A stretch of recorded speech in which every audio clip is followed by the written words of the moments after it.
این چه وضعی است در این مملکت؟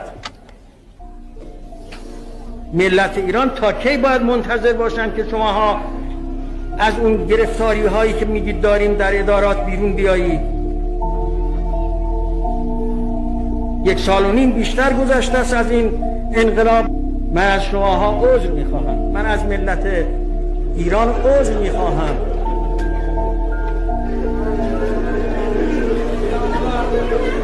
من از ملت ایران عذر میخواهم. من از این مادرهایی که بچه های خودشون را از دست دادن معذرت میخوام که عرضه این را ندارم که کار را درست کنم. من از پیشگاه پیغمبر اکرم معذرت میخوام. من از پیشگاه ولی عصر امام مهدی سلام الله علیه معذرت میخوام. ما نتوانستیم برای شما کاری انجام بدیم.